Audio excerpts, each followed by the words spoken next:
Giving it all we got, giving it all we can, giving it all we got. Oh, climbing up to the top of the world, no fear, we're gonna make it. Everything we want is ours. Whoa. Hey, good morning, guys. How you doing? How you doing? Uncle Craig here in Thailand on our farm. And if you never watched this channel before, this is about as good as it gets. So welcome to Thailand. My morning coffee, and just gonna go for a walk out here into my rice, our rice. My wife over there with the two cats and the dog. Well, they're just laying on top of the garden plot, you know, helping my wife, I guess, watching her in action. That's farm life right there, bro. That's a Kodak moment. I tell you, the other day, and it has been the other day, I carted over those buckets of sand and rock to that crab house water tank that's set up. You can see that in another video. But 16 buckets of sand, 16 buckets of rock. Although at first I had to get the 16 buckets of sand out of the river. So that was, what's that? 3 times 6 is 18, 30, 48 buckets of sand and rock, basically.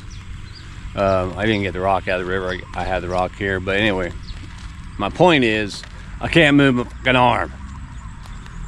My left shoulder, the one I'm actually holding this camera with, which I don't know how long I'll be able to do that, is broken. It is broken. I can't even, last 2 nights, you know, I normally sleep on my shoulder, you know, I sleep on my side, and I just couldn't do it. I would lay on that shoulder and fall asleep, and then, you know, within whatever, as soon as I was asleep, whatever started to move again, it would kill me. And I'd have to turn, I'd try and lay on my back and fall asleep, and it would just ache while I was laying there. The dead weight of my shoulder falling, you know, against the bed, whatever, was enough to make it hurt. So I got up last night, put counterpaint all over my shoulder, set it on fire, you know, went back to bed, and I could get to sleep for maybe 2 hours or so till it wore off, and I'd start moving around again.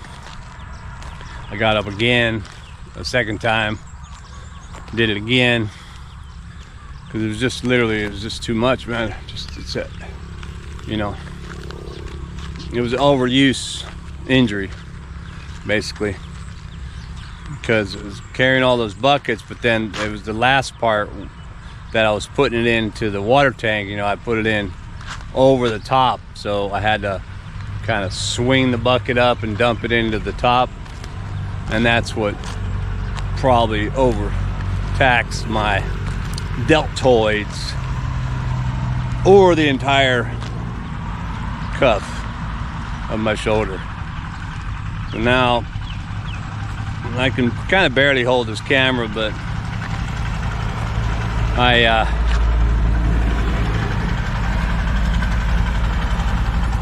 wanted to come out here. There's a guy in my low tie. They're going to get their going to put the chemical on the farm, your traditional mode of transportation to the farm, a low tie, which is basically any kind of tie tractor. And I want to get me one of those, but yeah, probably borrow it. But up here on my gate, so I walked out here this morning, see if there's anything I can do without having to use my arm, but set my cup up here. Yeah. So my wife, you see these nice looking yellow flowers, flower bushes. She actually planted them, I think she's got like 1, 2, 3, 4, all the way down. I think she has planted those now, and on this side as well, although this one right here is a little different. And of course these flowers are the ones they use when they make those things on the side of the road. I forget what you call it, but actually she only planted a few of those yellow ones, and then there's like 1, 2, 3, 4, 5, maybe 6 eucalyptus trees. And those eucalyptus trees should grow tall enough, but now that I'm looking at, we got those power lines. Well, I hope that eucalyptus doesn't get into the power line. Wind up having to cut that down before it gets up that height. That'd be a bummer. I'll ask her. I think she looked at that and checked it out. But this, oh my gosh, look at that, starting man. This tree here is the one I need to cut down. That's what I was talking about with the advertisements. These guys, it's a pretty big tree.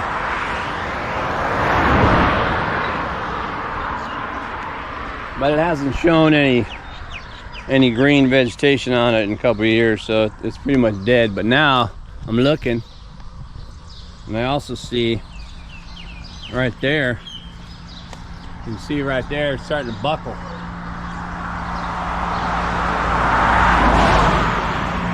And it's heavy, it's top heavy,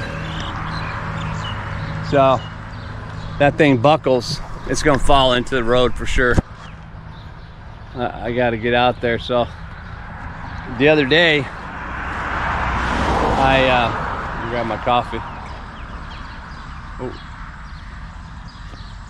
The other day I don't know if I took video of that.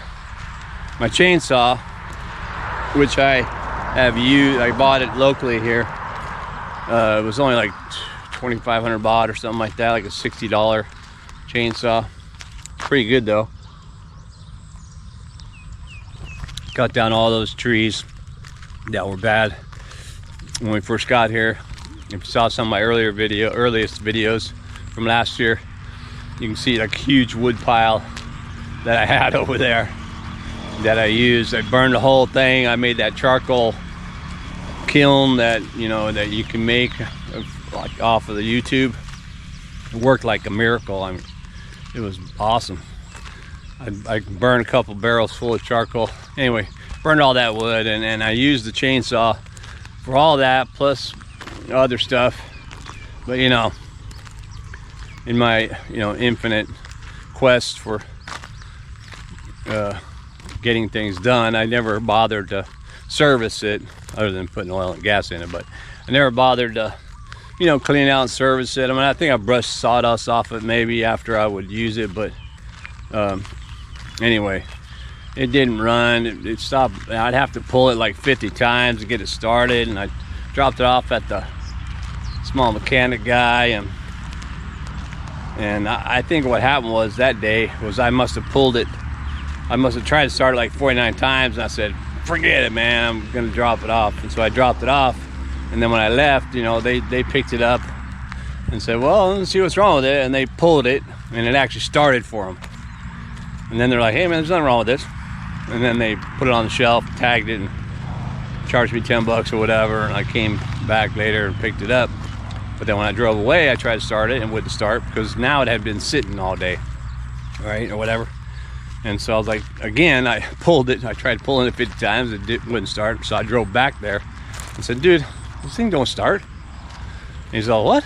And he just went down there and he pulled it like once or twice and it started again. And I was like, God dang it. And, but I can't pull it 50 times every time I'm going to start it. It kicked my butt, man. So I took it apart the other day. It was totally dirty. I took it all apart. It took about 2.5 hours, maybe even 3 hours, hell. And I took it all apart and cleaned it, and you know, tried to adjust the carburetor where I thought it might have been out of whack or whatever. It still doesn't start. Pissed me off. It's getting hot already. It's only like 7:30 or something. It's not even time for Dave's Gotta Love Thailand YouTube live channel yet. He comes on at like 8:30 or something. Usually I'm out working. I'm in the middle of my throws when I want to watch that channel. Lately anyway. But you know what I'm gonna do is I'm gonna sit here, turn this fan on for a minute. Oh my God. But yeah, it's oh, my arm. Yeah, it's been pretty, oh, yeah, that feels much better.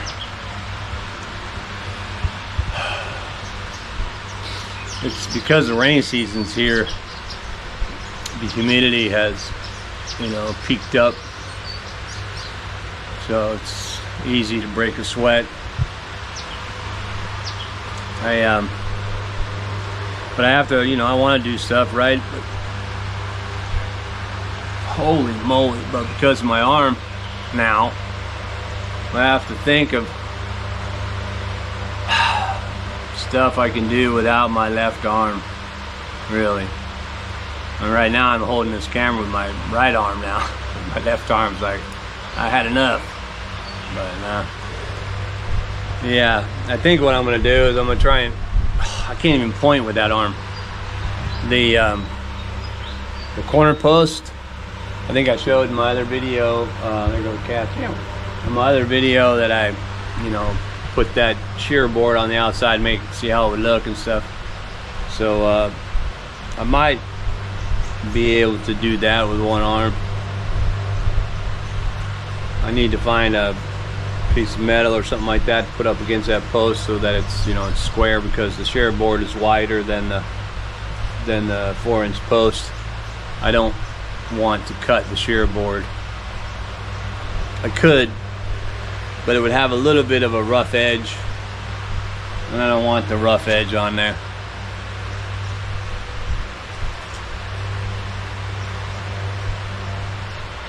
And it would be smaller, so the cat just went up with that tree. Both of them. Hey, what are you doing up there, man? We're chasing each other. Yeah? We're gonna get some birds? And yeah, the birds will start screaming at each other and letting everybody know, and screaming at the cat, you know, letting everybody know, hey man, cats are in the tree. Nature. And but yeah, the shear board there is 6 inches. So the post is 4 inches, so I got to make up for that inch on either side, or move it all the way flush, which I think I'm going to do. I'll move it to the right, flush on the left, and then it's 2 inches on that one side. So I just need a piece of, well, if I had a piece of teak wood, I could put up against in there. Those, a lot of them that I have or that I had are 2 inches thick. It'd probably be perfect. Set that in there and then put that up there. I might think about that. I could probably go. Usually when I'm hurt like this, I can't set it down on anything either. Usually when I'm injured from working, I take that opportunity and I go shopping, basically. Go look for stuff that I need, you know, because I figure I can't do that. I have some time on my hands. I'll go shopping. And I could go shopping for a couple of pieces of wood to get that done. I might actually do that. That's a 3 meter post, or is it 2.5? They don't sell 2.5 meter sections. They sell 3 meter probably. Yeah, I could probably buy 2 pieces of 3 meters at 2 inches thick, and then just use those in there. Do a simple, put a couple of holes into that, drill cement holes in there with an anchor, and bolt the wood to the post. Would inset the bolt head, you know, so it's flush. I'm thinking out loud now. That's what I always do on the camera anyway. Yeah, I think that might do the trick, man. And then as far as putting the shear board along the cement sides, might have to use concrete adhesive, you know, cement adhesive. That'd probably be best, because the shear board is kind of like a cement board anyway, so I can slap that on there together. My wife took delivery yesterday. She bought plants on Lazada, like all the cabbage and lettuce or whatever. And she could have grown it from, she thinks she grows from seed, but it was only like $1 or something like that. She bought, like, you know, one of the things got like 50 plants already that big or whatever. So now she was able to just take them and stick them in the plots that she already laid out with the black plastic.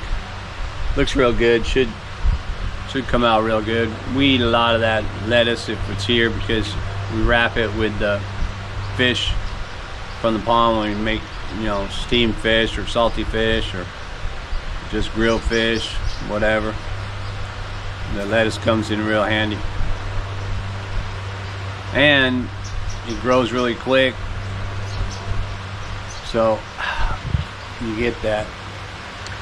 We drove around the other day in the village here. I don't know, I forget if we were looking for something. Looking for somebody else's land or whatever, but we went down a bunch of different side roads, you know, farm roads, most of them dirt. Didn't really care. It's not like we were lost or anything, but you know, it's beautiful, man. Some of these guys got big old farms back there, big old chicken farms, and there's a huge solar farm actually over there. I think my wife said it's private, so they sell, you know, they sell the power back to the grid probably. But what was I gonna say? Oh yeah, so on these you know, these weaver birds, you've probably seen them everywhere. They make that little hanging nest in the trees. And they're making some new ones over here. I already see 3 of them on that. I don't know if you can see it from over here, but that tree, that what is that? Another mango tree? I got 1, 2, 3, 4. Looks like 4 of them out there. They used to go to that one. There's still a couple over there, but that tree has no growth on it, so you know, there's nothing to protect it. So they're probably doing it over here. And but anyway, when we were driving down them roads, there's just like another little pond or irrigation ditch or whatever, and it had a tree hanging over it, and or a couple of trees or whatever. And one of the trees, we were passing by, my wife goes, "Whoa, look at that!" And we looked over there, and there must have been, shit, I don't know, 20 or 30 of these weaver nests hanging down from the tree. It was very cool looking, man. I was like, wow, it's just amazing that, you know, such a community, they all live in there. And it's pretty much flat all around there. I mean, you know, there's open spaces because it's all farmland and stuff. But all these birds figured out how to come together over that one little patch of water with a tree. And we actually saw another one. We went in that area somewhere, we went by, and there was a smaller group of them. we don't get those up in the big tree. There's some of the long hanging ones. Ours are usually in the junction of tree branches, so they're not always hanging down, which I don't know, maybe that's a different breed of weaver, but they're both weaver birds. Actually, there's another one there, so that looks like maybe that tree's gonna be like that. I don't know. 1, 2, 3, 4, 5. Let's go there. I want to go there and check it out. But yeah, it was really cool, man. That's what I like about here. So I'm gonna take my scooter. That's the other thing I can do when I'm not or when I'm injured or whatever, is, you know, take the scooter around. I usually take the scooter around and go out there and try and get some drone footage or something and look at stuff, and you know, just have a good time with nature. Seeing how I can't swing pieces of wood and stuff with my arm. Here, man, they're all leaving now. Hey man, here comes somebody. But here, let's check it out. Oh my gosh. All right. So yeah, there's one, and I got 2 over there and 3. The other one's over there 4. I thought I saw, oh yeah, out there on the edge. That's 5. That's 5. That's pretty good. You know, he's sitting over there looking. What are you doing? What are you doing in my house? Well, one of the things that's right I could have done, or maybe I can do. I'm gonna go here, make sure I don't get bit by no snake. Rainy season, I think, is also snake season. You know, I think it brings out the snakes, not maybe because water's, you know, filling their holes and they're like out and about, but I think also because there's more activity generally with, you know, with nature, and so, you know, snakes got to eat too, right? Oh my gosh, look at that. Dang, man. You can't see it because all the plants, but there's a lot of water in there. And I did finish up I finished up my crab house pond. There were 2 leaks in the walls that I patched. I did that yesterday, actually. Just mixed up some of that, you know, waterproofing cement, and slapped it on all the areas that were leaking and areas I thought might leak in the future. So that's probably dry now, so that tank or that area is probably ready for water, and which means that if I can get in here and fix this trap better, replace some of the bamboo that's missing, I can go ahead and chuck it in that water, man. And I'm sure that within the first day now, because there's a bunch of water, it's been a few days and the water's been over there, that I can probably wind up getting some catch in there that I can throw into the crab house, into the Krabby Patch.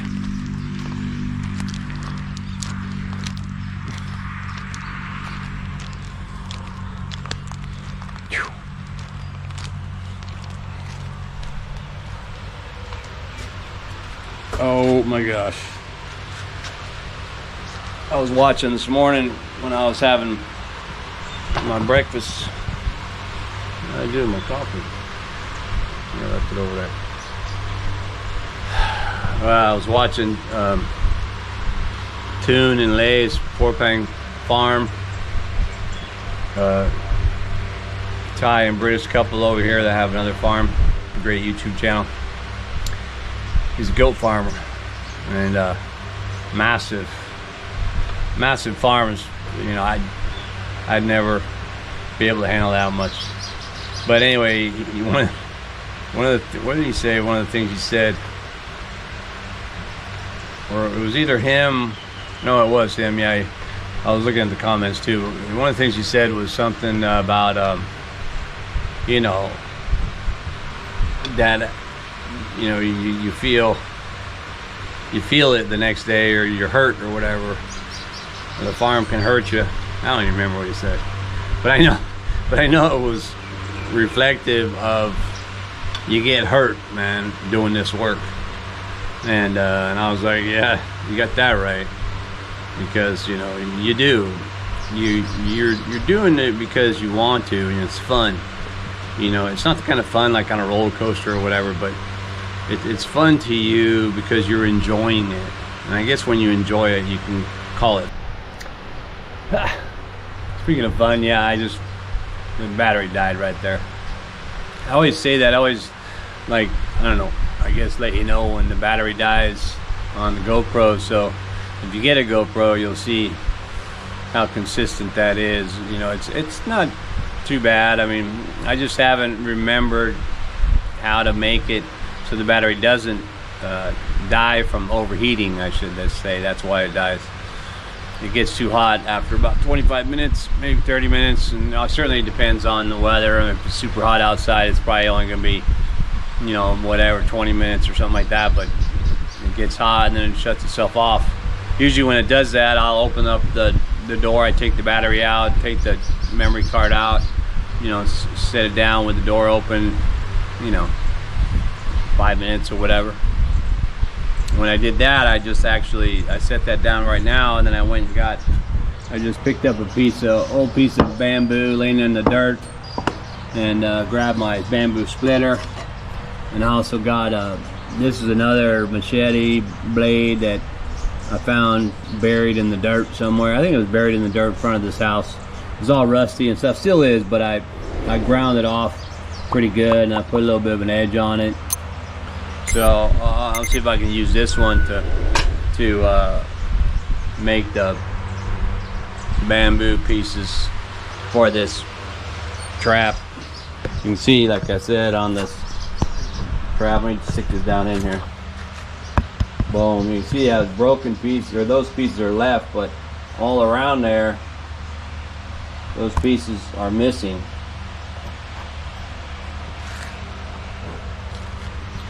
And I figure, you know, I should be able to do something. They're actually weaved in the middle of, I'm gonna set this down. They're weaved in the middle of, like, wire, you know, and I can't really undo all the wire. It's, you know, it's done tight like that. But what I can probably do is I can probably make it where there's 2 rows of wire, so I can probably go underneath one and out of the other, and then underneath this bottom one, so kind of wedge it in there. It should be enough.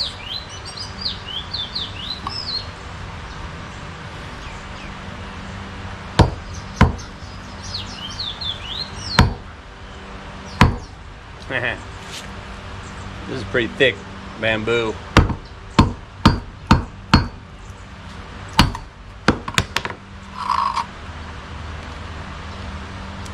But I should be able to split this.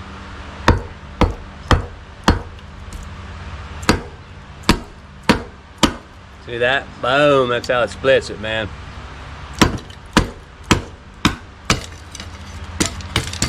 And you can do that for, you know, the whole length of a giant piece. Any bamboo that's obviously as big as this. And then I have these smaller pieces, and I can simply just try and avoid chop my finger off.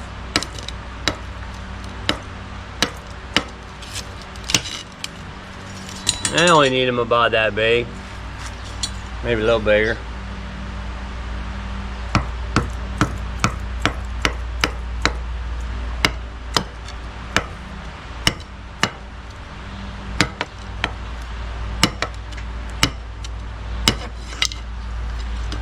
That one might be better.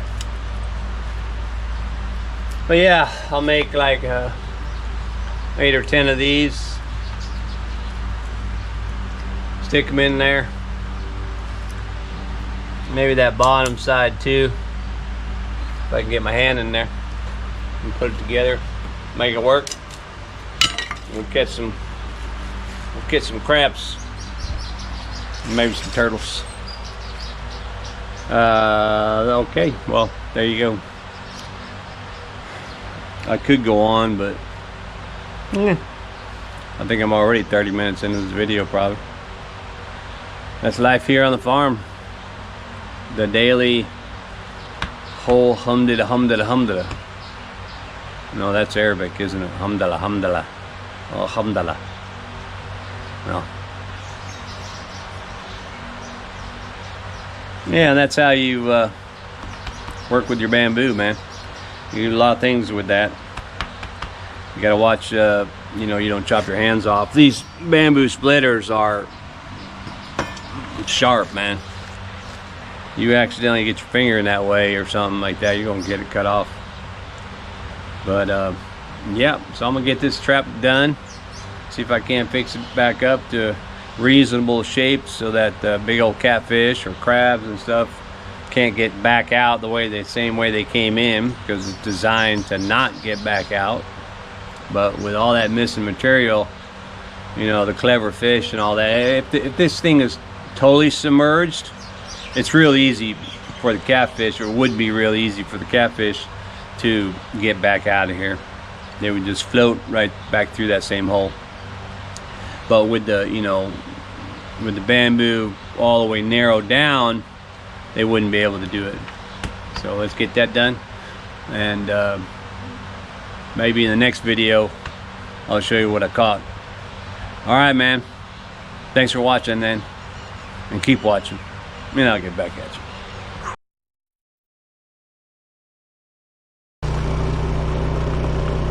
Hey guys, out and about. I want to go over here down the road where they are selling land across the street, not far from here. But it's a nice sweet piece of land, because there's, oh, it's 2 rye actually, because there's no neighbors right next to you anyway, and great views. Ooh. And, you know, Cumping Pit is kind of known for being for having some of the most fertile land. Like the dirt from our province is like more expensive than other dirt. At least that's what I'm told. But it's not far. It's only like what's that, a few hundred meters probably.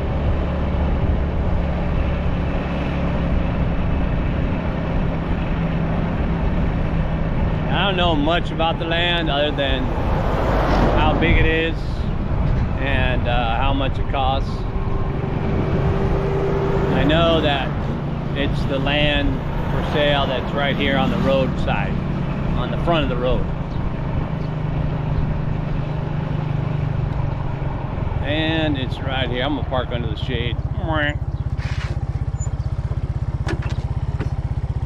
So yeah. It's a pretty cool spot, man. And there's nothing across the street over here too. I mean, way back there, that's I think that's chickens. I have an ant on me. Anyway, here, let's check it out. So this is the land right here. That's the sign for sale. Basically, you can see that, if you see that dirt berm right there, that's probably the dividing line. So from right here back to the sugarcane, then back up here, and then what's that, and then the next one I think over to there and back. Basically it's 2 rye, front road, 2 rye, and there's actually 2 separate documents.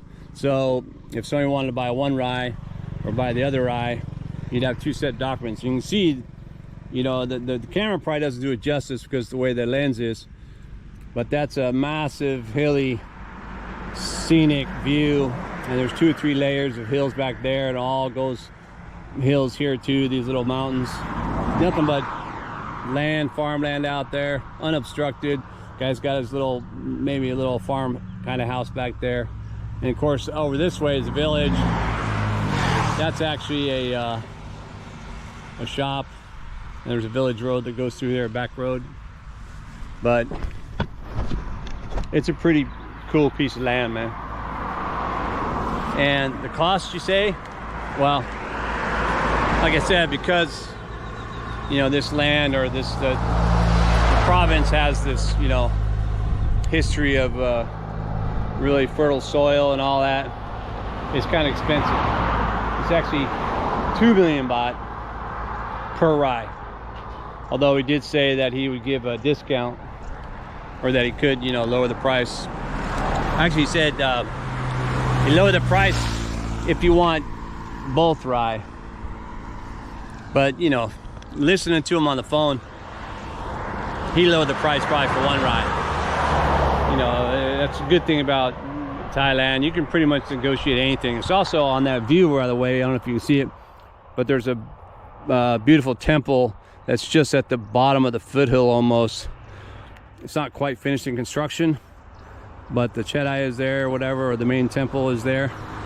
And it's pretty cool, man. So, yeah, the phone number's there if you're interested. You should be able to see it. Maybe I'll leave it in the link. But for now, I'm going to get my drone up and get a different kind of shot. All right, we'll get back at you.